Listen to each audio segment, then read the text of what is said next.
Hey, Caroline. Hey, how's it going? Can you hear me? Yeah, I can. Hold on. It's amazing where the sound is coming from and where it's not. How you doing?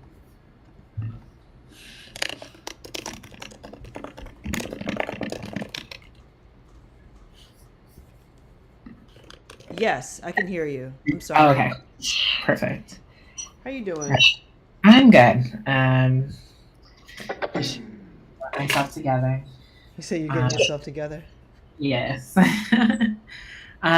Do you have the text via like on link so I can look at it while? Yeah, I have it, and I'll also uh, I'm gonna try. I'm trying to figure out how to play it too. Okay. I feel the same way trying to get myself together. Yeah, it's like I don't know. Like December felt like it went so quick, and it was like, yay, bye 2023. But we just started in January. It already feels like 3 months. Yeah, I can't quite. I haven't quite gotten my rhythm yet. Yes. Yes. Um, and it's crazy because it's much in contrast. Like the past few years, I think the slowness of the pandemic just gave me more time to get my life back together. And albeit it was still under a lot of stress, I was doing that, but it just felt like I had things were not moving as fast as they are now. Yeah. Yep. Um, Same. my intuitive was like the last time I went to go visit. I think her, maybe them, her. Um, she was like speed. That's what came up for Mm. you, speed. And I'm like, I don't know if I like that. Yeah. I don't know what. Um, yeah, I just like I'm still not adjusting well to like the new year and like uncertainty, but that's been my life story. So Yeah, I hear that. I hear that. Were you able to connect it? connect. Sorry. Oh, were you able to get the file? Oh yes, I got it. Okay. All right. Let's see. It says that we're live, but I just want to make sure Okay. that everything's being picked up and that my Bluetooth is able to connect to my. Oh, there we go. I was trying to connect to a speaker.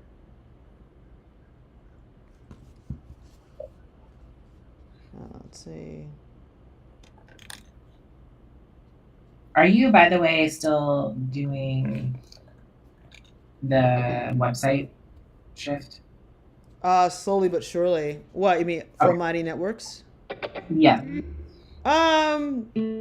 I'm beginning to think that they hold different purposes. So what I'm trying Got to think through is like, um, how to hold both. And right. yeah, so why you think? Why are you asking? No, I was just curious because I remember you talking about it and I wasn't sure if that was still happening. Yeah. You ready to get started? Yes. All right, let's go. This is going to be a juicy one today. Mm.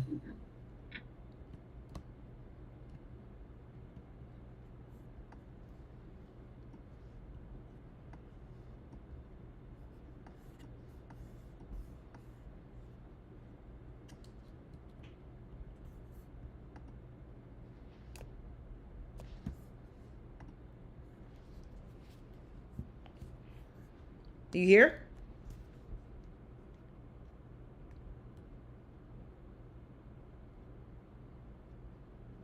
Dre, you here? I didn't realize you went to the house. Oh yeah, I was sitting here talking. I was like, Um, where's everybody? Okay. Okay. well, Okay. everybody, welcome Dre and everyone who's going to join us, whether you're watching this near or far in the room or somewhere else. We're going to go ahead and get started with our centering exercise. So sit or stand as you're able, with your feet firmly planted on the ground. Imagine that the balls of your feet are extending from your body, deeply rooted in the earth, connected to the other people on this call. Relax your shoulders and swallow a couple of times. We breathe in by our nose, out of our mouths, always using our throat for one unified collective breath.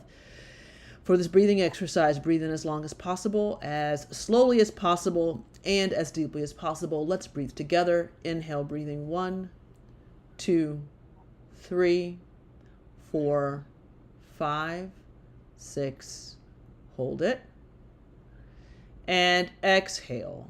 2, 3, 4, 5, 6. Release. Inhale. 1, 2, 3, 4, 5, 6.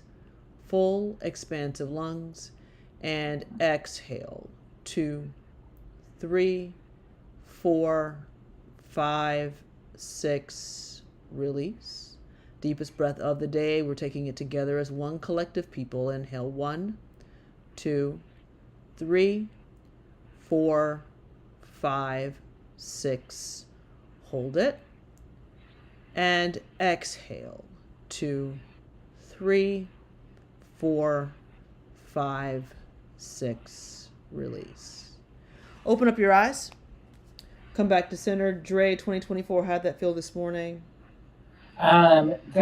This is, I mean, it's so, I think the shorter meditations or when you just breathe for like, what was that, a minute or 2 minutes? One wasn't Um, even. I'm getting that is the are much better than me trying to do it for 10 minutes. Like I felt more focused, than when I tried it earlier. That's really encouraging. Yeah. I think sometimes, just taking a moment to center, it could feel intimidating because I think dominant discourse will say you have to do it for so long, but it doesn't Right. really need to take that long. It's really reclaiming those moments and times just to come back to yourself. Uh, Before we get started with the work of the day, it's just important for us to say that these talks, whether we're doing banned books in the metaverse or pulling historical primary sources from the Liberation Library, they're intentional to stand in solidarity with all oppressed people and freedom struggles from around the world. And that is the tone and the tenor and the vibration that we want to send to anyone who's watching this. Dre, tell me what's coming up, what intention you have for the space today, as you're entering. Yeah, I think, we started January. We're in our new year. This is our first Liberation Library meeting for 2024. Hey. And so for me, I think being here is just like my intention is to just get more inspired as we, start the year and we continue to have these conversations throughout. I love that. In the text that we are exploring today, and I come with a similar intention. I think we're living in a time that we see so many contradictions, and it's how do we continue to move forward, holding the contradictions and not being paralyzed by them, and we continue to have our agency about doing what we see as right, in the world. I think the text that we're talking about today is quite powerful. A little known text that I discovered, my looking, through YouTube. I think, Dre, it's so interesting to me that there's a lot of content out there, but what's really super hard about it is like figuring out what to look at and what to read and how to discern what content fits the moment. And when I discovered this particular this text, it was a conversation, check this out, between Stokely Carmichael or Kwame Ture, Angela Davis, Fannie Lou Hamer, I think a liaison from the Nixon administration, the head of the Urban League, and the National Black Business Association in Harlem, and also the National Black Social Workers, and they're talking about the state of Black America coming off of the Nixon administration. And I was like, first, that's amazing. Second, Yeah. it was like televised, right?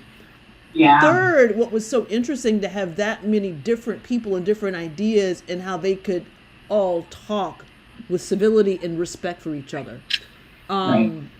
So we're gonna play. We're gonna open up the actual text, playing a little bit of it on in the metaverse room so we can all hear it. And at the same time, if you're listening, just listen to it. But if you're also in the room and as you're coming, just look at some of the quotes on the wall and make some connections. If we're standing in solidarity with all freedom movements and freedom struggles and oppressed people from around the world, then, what insights can this text bring up?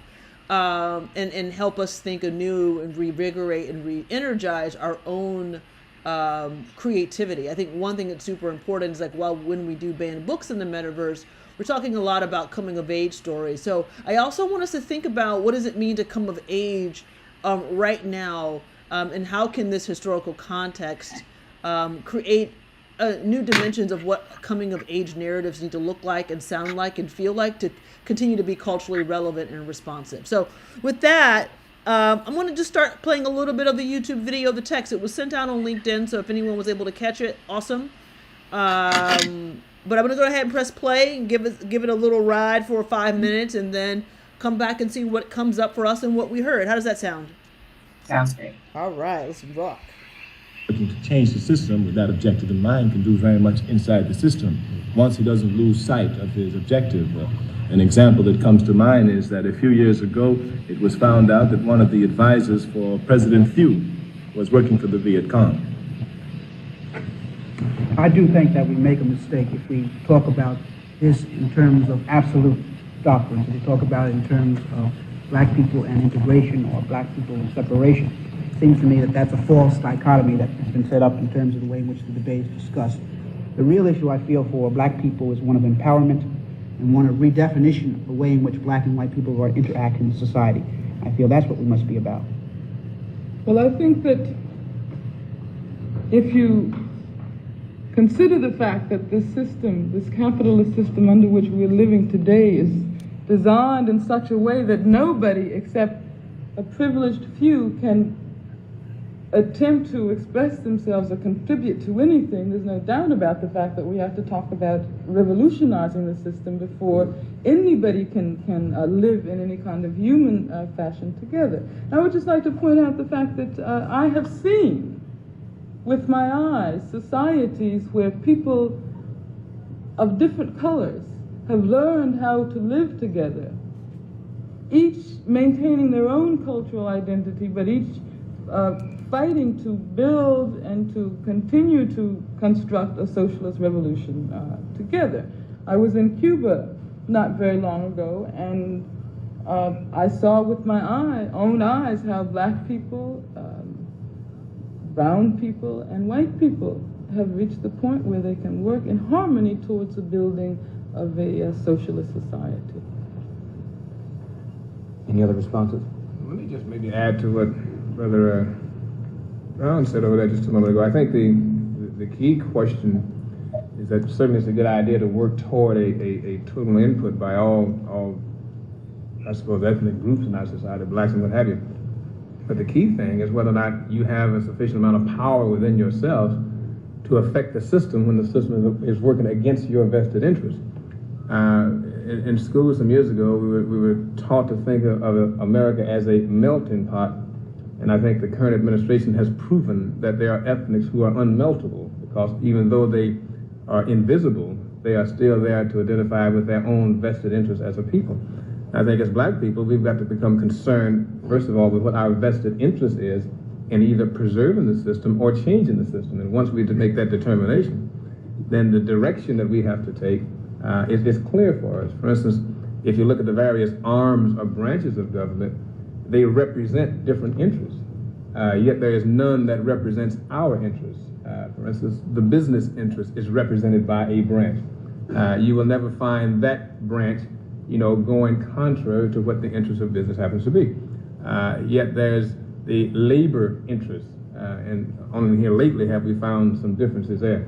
But every segment of our society that represents a power, lever is represented there, except people, and particularly black people. And I think we should be about the business of coming together, not in specifics as to what our interests and goals are, but certainly in generalities in terms of what we need to exist in this society.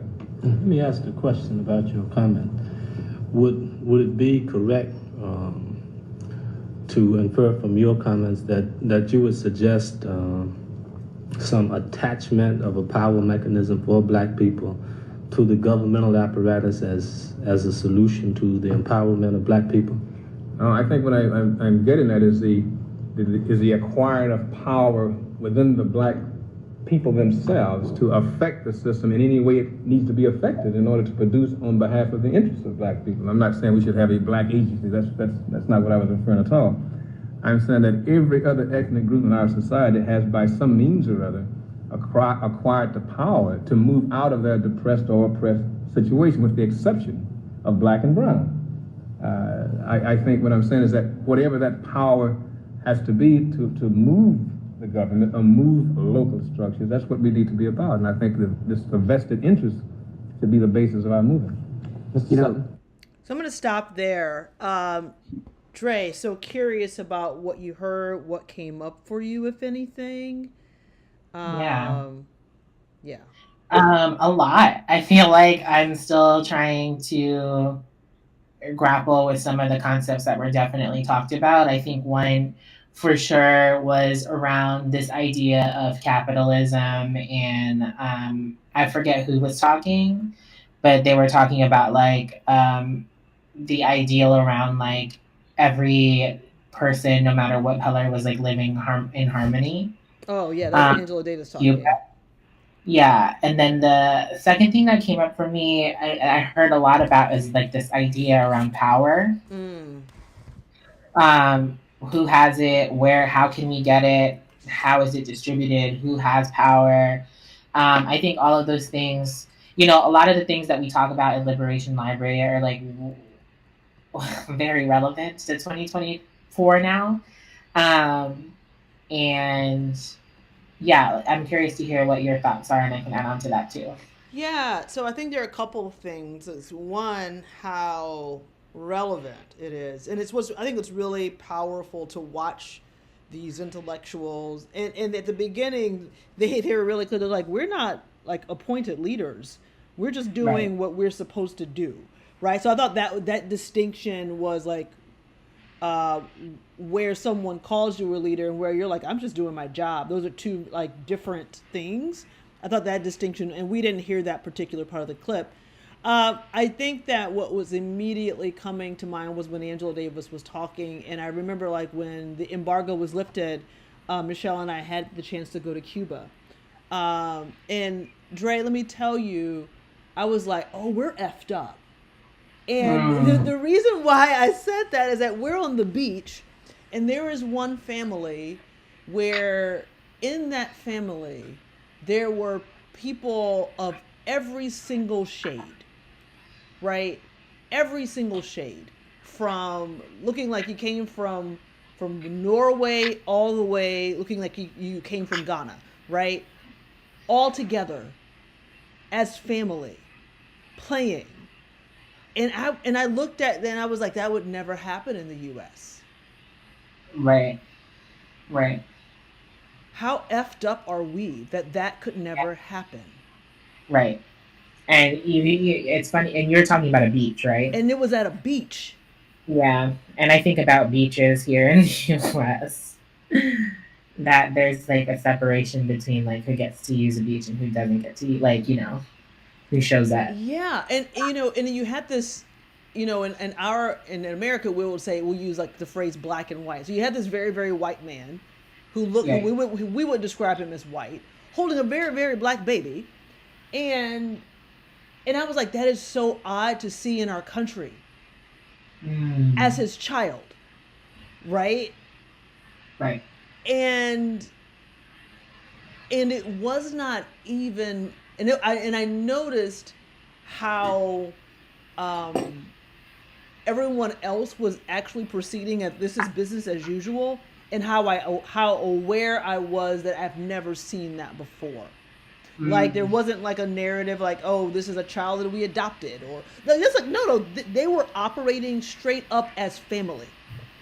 And Right. you could see like, oh, they got married, had children, this is the in-law, this is and how like so the whole like color lens just became, even though I am aware of it because I was raised in this country to be aware of it, I just realized how much it has chipped away at my own imagination. So it was just really great to see it, to say like, oh no, like that's just here. Doesn't have to be Right. that way. So I Can mean, you I think that what immediately came up to mind. can you speak more about where you said, I like the phrase that you used, that you said like you eclipsed your own imagination? Yeah, because I think like the idea that people of different colors can be in deep, intimate, familiar relationship. I think that it is hard to see that across difference. It's hard to see it across lines of especially racial difference. I've seen it more amongst people of color. I've seen it more in my in group. It is rare to see it across that level of melanin distribution. Have And you gone anywhere else besides Cuba? have I gone anywhere else or in Latin America? Or just like in general, like any place that you've been to that you've seen that kind of level? Um, I noticed it more in Cuba. Got it. I noticed it more in Cuba, and how there was no, yeah. And I'm not saying that it's perfect. I was aware of what I paid attention to, because it was such in contrast to the way I experienced life here. Um, and it, the familial part is what really struck me, Dre, 2024, because it's, I had a school leader say to me, the difference between, the way he would say, the way he said it was, um, white boys are able to navigate this. This is a black man talking. He said, because everyone looks at them like they're their children. Like, that's my son, that's my husband, that like they're seen as family members, therefore are protected and loved as family members. And that's what I saw in that particular like the polychromatic family, regardless of where they were and what America would call like the way power is divided by skin color. Like they were literally treating each other as family. And that's what was so beautiful to see, that it's possible. And then you have to think about like, so what are the working conditions that enable that to happen? Now, I don't know any other details. I don't know. I'm not in that family. I was just noticing how they were interacting together. Right. That's huge, though. Yeah. That's huge that the actions is something that we can pay attention to. And the way they treat each other is something that we can pay attention to, because it's so funny that you're bringing this up, because if we're going to think about this in context of schools too, right? Right. Like, you can tell if a school is equitable or a school cares about their students, all students, centering students of color, centering Black students, centering queer students, etc. Similarly to how you paid attention to that family. That's what came up for me, was like, when you walk into a school, like, what are the look fors? Well, right. And how do you know? And Dre, what really struck me is like, so working on this book, I don't know if I told you this, with a couple of colleagues about equity-centered practices and restorative justice. And for that book, I interviewed my dad and also my cousin, both of whom went to segregated schools and are really proponents of some of the wisdom and the pedagogical practices that were centered in that school, that allowed them to emerge, being prepared to resist and recreate new social systems and political systems and economic systems with cultural integrity, right? So what my dad said to me, he was like, first of all, he said, my homeroom teacher wrote me a letter. And I was like, you're 80 years old and you remember that. # powerful. And the second thing he said, you know what they said to us all the time, Caroline, and my homeroom teacher said? She said, I am teaching you so you do better than me. Oof. And I said, what has to be true for a white teacher to say that to a black or brown child? Mm. Or a rich teacher to say that to a poor child? Right. Because that's what family says to family. You know what I'm saying? Like that's a family conversation. Right. Like I've Right. made Right. these sacrifices so you do better than me. Like my parents said that to me. My teachers never said that to me. Right. Right. Not explicitly, right? So I mean, I was Right. like that part. Like, what type of relations do we need so that our teachers can say that and earnestly mean it to the students? I think that goes back to, I think, the way that we view what relationships are like in our communities, in our schools and communities. And I'll be transparent about um, my experience as a teacher, where there was always this conversation around professionalism and boundaries and like Mm-hmm. things like that, right? And I've always viewed a classroom or a school as a community hub, Mm-hmm. a place where people can interact. And like, I never wanted parents or people to feel that just because I was the teacher that everything I say goes. Mm-hmm. There is like a conversation that we have, and there's this understanding that like, you trust your children to be under our care in this school. They spend a lot of time with us. Like, I have a hand in working with you Right. to make sure that your child gets all the best that they can. Right. And that's not the viewpoint of a lot of people. Like, there's a lot of people that will talk about like, I leave it all there. Well, right. And it's just a job. And I feel like, unfortunately, in education, it's a job, yes, and like, you have to think a little bit more than it just being a job. Well, right. And it's like, for whom is it just a job? Right. Because for other people, it might be all that they have. Right. So that idea of like, how do we start to, and I think what I saw in Cuba was so powerful because it reminded me that what I see and how I make sense of the world is dependent on my own schema, right? And I was like, because I saw something that was different. It felt different. It looked different. And I was like, I said to Michelle, I said, we are effed up. That could never happen, or we would never see that in our country without skepticism. Right? Exactly. Yeah. It's the without skepticism part. Yeah, without some narrative that we construct about what's happening, how it happened, I mean, and I was like, that was, because you can see how people, you can feel interaction. Right. And that felt like family.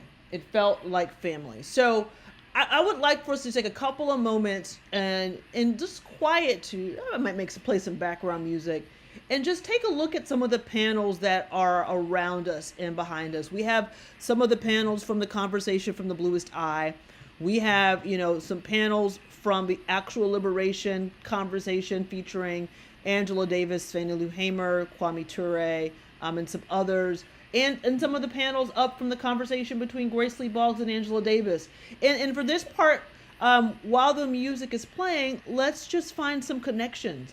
Looking at the written word, we've heard the spoken word. Now let's go to the written word and see if we can bring up some connections and just notice things that come up for you as you read, internalize what these leaders said. So we'll put 5 minutes on the clock for that walk around. Let me see if I can play some background music to enjoy, and then we'll come back and see what's coming up for us.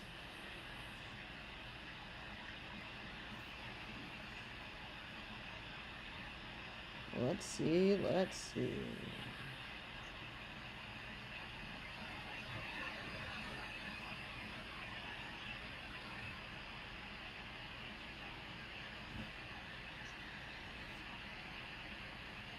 Did you play music or not yet? Oh, I am. Okay. I'm just making sure that it's on me. Yeah. There it goes. It's a little jazz for us.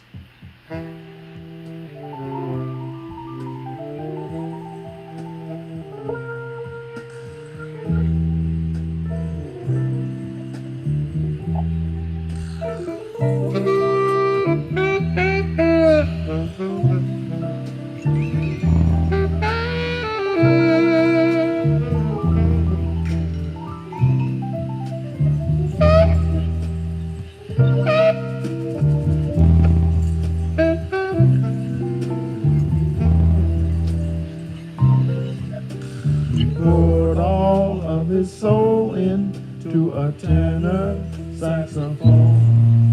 He had his way of talking, 'twas a language of his own. Life story, love and glory. If you listen when he plays it for you, now listen and listen and dig it. Can't you dig it? Lester Young is playing what he's feeling, dealing in dancing. Now someone might have told you Lester Young, he's out of style. But now I'm here to tell you prayers is happening now. Life story, love and glory. If you listen when he plays it for you, now listen and dig it. Can't you dig it? Lester Young is playing what he's feeling, dealing and dancing. Oh.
All right, Dre, you had a chance to go into the archives, look a bit at some of the text that's around us.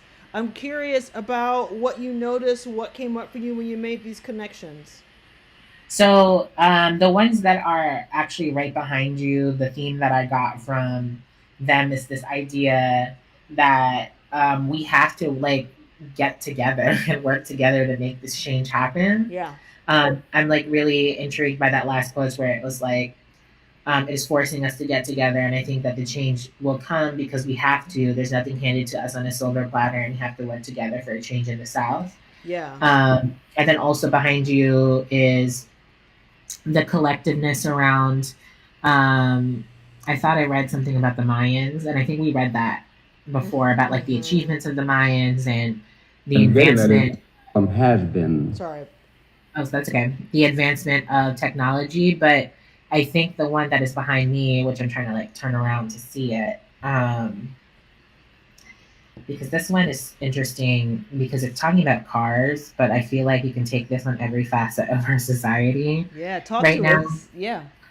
It's saying that rather than making a safe car that would last 20 years, which they can do, which they have the scientific knowledge that's at their tips, but they'd rather take this knowledge and build a car that would break down every 2 years. So you're forced to buy a new car. Thus, you see on the capitalism what they take, and they take their scientific skills and then rather use it for the benefit of the people. They use it to exploit people. And certainly this type of system is too backwards. But if you take that out of the context of a car and think about medicine, food, education, and how we definitely have the capability to improve it for everybody, but we choose not to. Yep. Because of money and all of the things that come with, all that power. And so I think the connection that I'm seeing is like, we're heading into Pluto and Aquarius. I like to talk about this. The last time that happened, we had a bunch of revolutions around the world. And I think in order for things to happen or things to change in our country, like there has to be vast changes, and it can't be this car situation where you can only like put a Band-Aid over it for like a couple of years. Yes. I mean, the car situation, when I heard that and said that, I was like, that's brilliant because it's so clear and so true. Yeah. And it's not that we want not to be technologically advanced, is what we do with the technological advancements. Right. And I think I was talking to either you or someone. I was like, AI is great if it reduces someone's work day. If you can get 8 hours of work done in 2 hours, that's great. Do the 2 hours and go home. Be with your family. Build relationships. Create the conditions for your optimal well-being. Not try to get 16 hours of work in 2 hours. Right. 16 hours of work in 8 hours. It's like, no. Like, right. It's like it should create more opportunity. The technology that we have should create more opportunities to be human.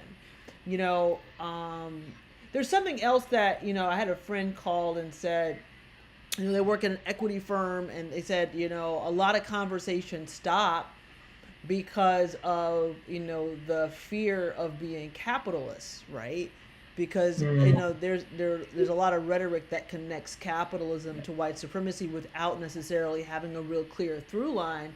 And one of the things that exploring these primary texts made me realize is like, it's like when the issue that a lot of the revolutionary leaders had with capitalism is that it maintained the class structure that facilitated exploitation. Not the exchange of goods and services. Right. And that is completely different, right? It's like, no, it enabled exploitation. It assumed that classes are different. It assumed that they had to be opposing classes.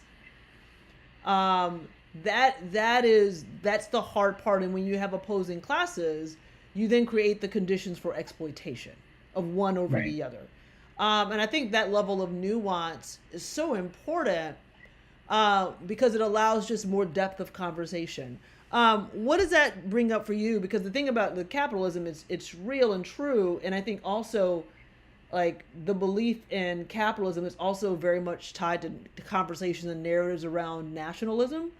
And that you can't critique one without completely abdicating your nationality. So I think it's just like, how do we create more nuance and more spaces to have conversations that can hold all the complexities. So I'm going to shut up for a minute so I can listen to what you're talking about and what's coming up for you. Yeah, I think I agree with that sentiment, and I also feel what I'm connecting it with is like, you know how this idea around like if you pay more for something, you expect it to be better, or you pay Yeah. more for it because it's supposed to be better. So Yeah. like, um, you know how we think about like job roles and what we think about even in education, like if you pay an absurd amount of money for college or for an education, like you have this like myth or notion that the education is going to be better. Right. But then it also puts out this notion and idea that only because you have to pay for it and because you have to pay for so much that only a certain amount of group or certain groups of people have access to that. Mm-hmm. Uh, and so what I what's coming up for me is like, and we know this, but like every time I hear about it, I just think about like how this is so intricately designed to exclude people. Mm-hmm. And you know, I thought more about that as I got older around like, okay, like it's definitely by design. Versus like it just didn't become happenstance, like, oh, all these things are happened, but like the way that this country was formed um already put that precedent up around like who can have access to things and who can't. And Right. so I think that's the big thing that's coming up for me is like I'm not. This is not a like I'm surprised about it. It's just like an emphasis around this. Like this is all by design. Well, yeah, and you think about how, and I'm gonna see if I can explain this the best that I can. It's like, um, racism is a tool to support to enable the exploitation. It allowed the justification of exploitation. And I was like, huh, that's so interesting. It's like, oh, so you needed a knowledge system that would keep the classes opposing and would justify the exploitation. I was like, oh, that's racism. It was designed. Mm-hmm. Right. It was designed to do this. Um, but I think where we need the creativity is figuring out how to get ourselves out of it. And I Mm, think some revolutionary thinkers say like let's go at the root cause and get to the system that creates the spirit to create that creates the condition of exploitation. And there's some that say let's actually just change the way people interact. What do you think? And then we'll jump back to see this beautiful quote of Fannie Lou Hamer that talks about the impact of a unification, and we'll see if we can glean some of the insights required for unification after you speak. yeah. Can you tell me the two things I was like comparing against? It's like Yeah. exploitation. So it's like some people would say, "Oh, anti-capitalism, go for the economic system," and some people will say, "Well, go for racism," like the economic system that creates the conditions of exploitation, or the actual symptom of exploitation as it is, or the Right. human I relationship. What do you think? It has to be both. Like you know, like I just like you can't attack one without the other because they're so intertwined. Right. You know, I'm thinking about like even recently, the boycotts against certain, you know, like Starbucks and McDonald's and all these things, right? Mm-hmm. To an extent, they work. Like, you know, I see it working in many ways. Like, you Right. can tell that some of these companies are struggling because people are actually boycotting. Mm-hmm. And so there is um, strength in collective movement, right? Like, there Right. is strength in collective movement. um, Having to choose, I think it's impossible to be like, I'm only focusing on attacking the economic system without indirectly or directly also attacking racism and vice versa. Right. I think it is more when you say we're attacking or we're going to go for racism, like, I think that there's extra steps to that versus like where if you just say I'm going for the economy, like you're going for much like more things. Yeah. I think of the root is racism. um, and all these other facets that come out of it um, come with it. And so I think it's hard to just be like, I don't know which one. I mean, which one to choose is because both have to happen at the same time. Yeah. Before we hop on this quote, this little segment from um, Fannie Lou Hamer, I went down the rabbit hole and watched this really powerful conversation that Malcolm X was having. I think it was in 1963. He was having it. Maybe it was 63. I don't remember, but it was clearly in black and white. clearly before he was assassinated. But he makes this beautiful point about like the idea of liberation is being able to, and what he said, create the conditions for your own well-being, not being equal to white. They're like, they're not the standard. And I was like, how much of our education system have we, quietly and silently established rich white schools as the standard? As if that is the pinnacle, that's the destination, rather than saying like, there's actually something beyond that everyone's working towards. And it was so very clear that how much the narrative of having white spaces be the standard is such a very invisible, but also it's invisible but very loud message that still resonates in education today. Would you agree or disagree? I think I would agree with that. Can you say that ending part again? Like the imagination.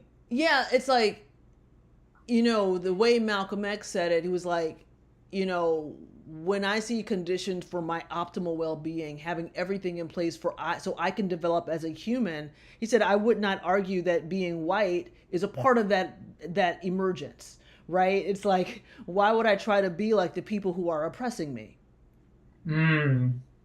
Versus there are other expansive conditions needed for human development. That should be our baseline, in which we're all striving and designing experiences to get us closer to, not saying if it looks this way or we can do what, and what he said, what white people can do, then that's the end all be all. Does that help? Got it. Yeah. I think, so what you're saying is that, a lot of the things that we set in our society, like particularly in education, for example, we compare to like the end all be all, or what we think is like the alignment to whiteness. Yes. Yeah, agree with that. I think that's something that really does happen. But one thing that I've learned in process, like through just some of my own work too, is that as people of color, as queer people, like we come with different knowledges and epistemologies that are just equally as valuable, but they're not even considered as knowledge. Well, and that's why I think that's one of the ways that we can use our own power to create and elevate these spaces. Because, did I tell you I'm reading this book called Culture and the Senses? Yes, I think you did tell me that. Yeah. I mean, like the whole fact that there are more than 5 senses, and that the ability to perceive knowledge and perceive information and make sense of it in your body changes depending on the culture that you're in. So it's almost as if, like, what is the huge global map of optimal well-being? And how do we design schools to achieve all ways of knowing in the body? Oh, and not just schools, learning experiences, whether they include schools or not, right? So that's what's required for human development. This question of requirements for optimal well-being is still really sitting with me, because it's beyond, as I've learned in my, few years on this earth, it's beyond just degree attainment. Like, right. I know some people who have degrees that are not well. Right. Right. Fact. Look, they might have a lot of money. They're not well. Right. So that's just so sitting with me. I want to go back to something that you said about unification and unity, and play this awesome clip from Fannie Lou Hamer, where she talks about what she's noticing in her hometown. So let's listen and see what comes up for us as we hear it. The power structures in the South are forcing us to have more unity. There have been a class split with the black community. That's being moved because we are finding out whether you middle class or no class is no different. As long as we black, we in the same boat. And that's forcing us to be together. Because, we've seen what is happening in our schools. Like if a principal was a principal and was moved and become assistant principal, his job, if he's black, automatically, if he becomes assistant principal, his job automatically is to carry toilet tissue from one school to the other one and load up the bus. So he's finding that it's no different in us, and he's forcing us to get together. And I think that the change will come because we have to, it's nothing handed to us on a silver platter, and we have to work together for a change in the South. Congressman All right, so I'm going to stop there. What did you hear? What did it make you think? Yeah, so it made me think about the sentence that it says that, there have been a class split with the Black community that's being moved because we're finding out whether you are middle class or no class, it's no different. As long as you're Black, we're in the same boat. Mm-hmm. And I think about that because I feel that when I think about today, in some ways, when we think about people of color or Black people, Latinx people, Asian people, and you think about like just when people just think about them as monoliths, that there are some instances where there is no difference, you're just in the same boat. But then there are other ways where I think that is challenged because if you think about each community, like as we talked about earlier, if there is an alignment to whiteness somewhere, the treatment is different. But I would also add to that, like, just because someone said this, posted this earlier in the year in 2023, where they were like, just because your alignment to whiteness isn't going to protect you, babe.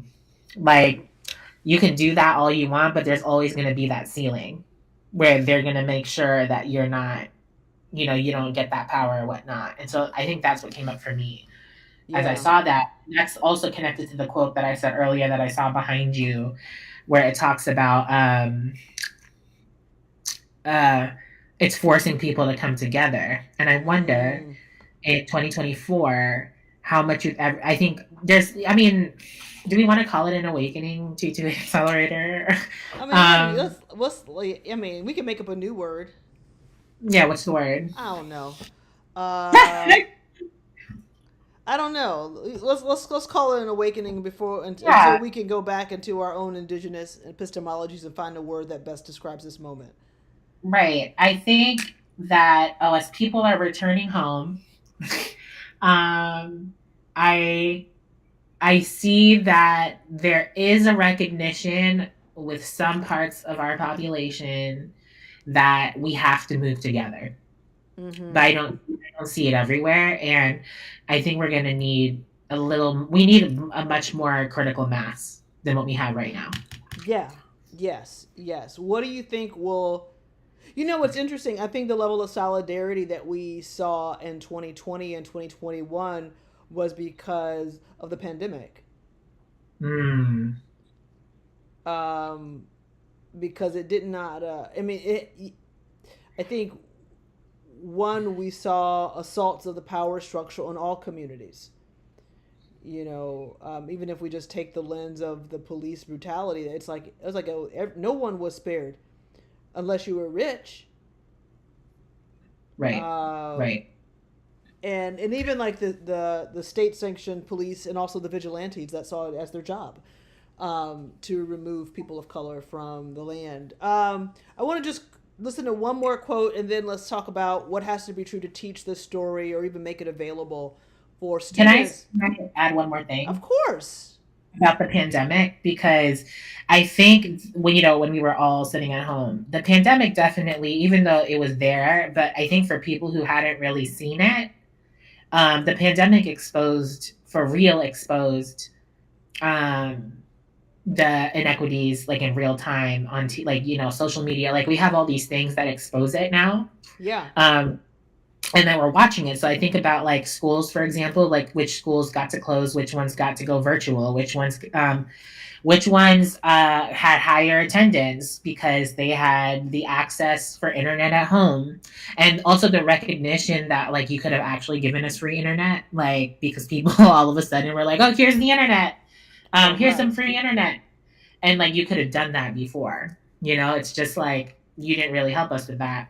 And then I think about like whose lives are disposable in terms of like who had to show up to work.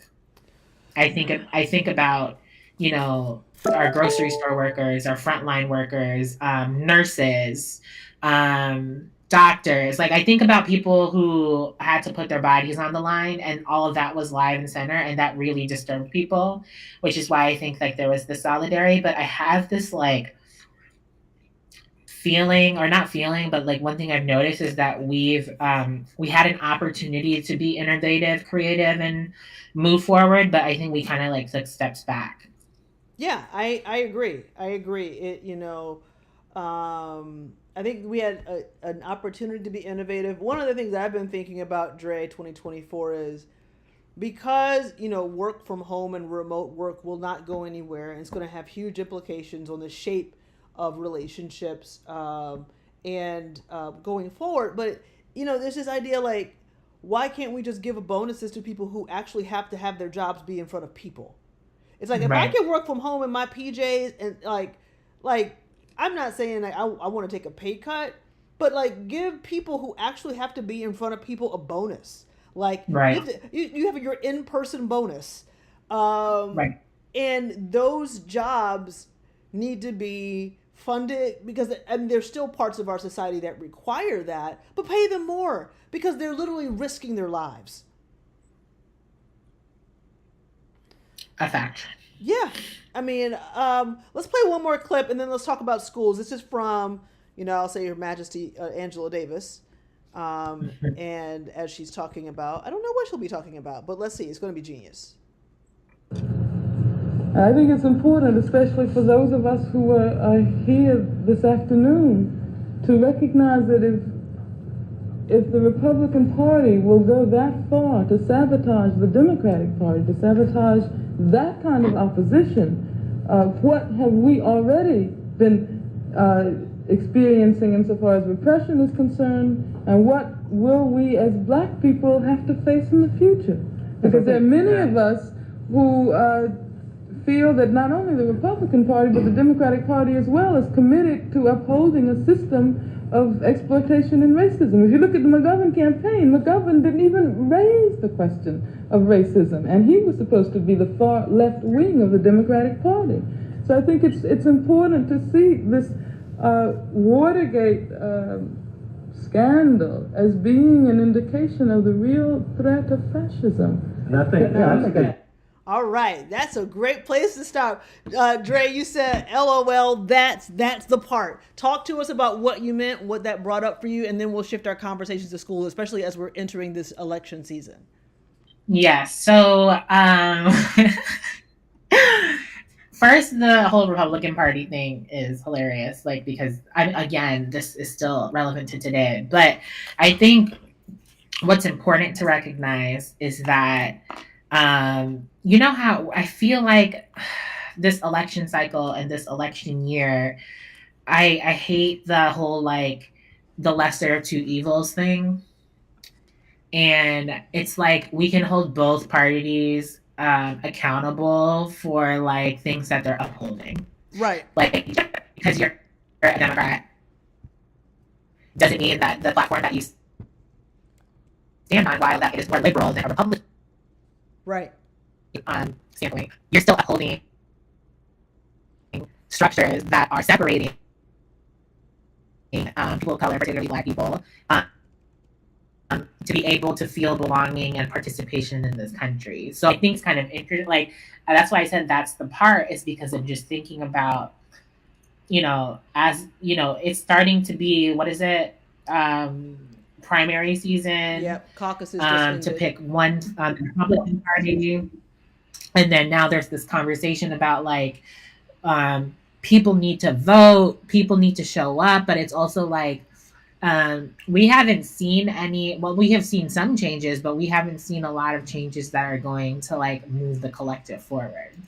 Yeah, and I think that there is a lot of confusion about what it means to move the collective forward, and to getting to the first part, like the imagination, right? Like, have we seen even what have we seen, actually exist what the dream was all about? Where this world of non-exploitation, where there's enough for everybody. Have we seen it? And do we have that as the transformative destination? Dre 2024, talk to me about what you think is required for schools to use this in their curriculum, whether it's to, yeah, what do you think is required? What grade level, how, what are your ideas as a former ELA teacher? I would love to. I mean, my instinct is to say high school, but I would love to do this with middle school. Say why. Middle schoolers get it. Like they just get it. Like, and I mean, they don't fully get it. They're just at a place where that they just like to think critically about what's happening in our society. I was thinking about this text today and how much it pushes the way that you think about social structures and power. And I thought about the classes that I taught in the middle school, and we would have loved this conversation. And this is a predominantly Latinx classroom, predominantly people of color, but predominantly Latinx. And I think we would fully enjoy to talk about these, inequities that we see.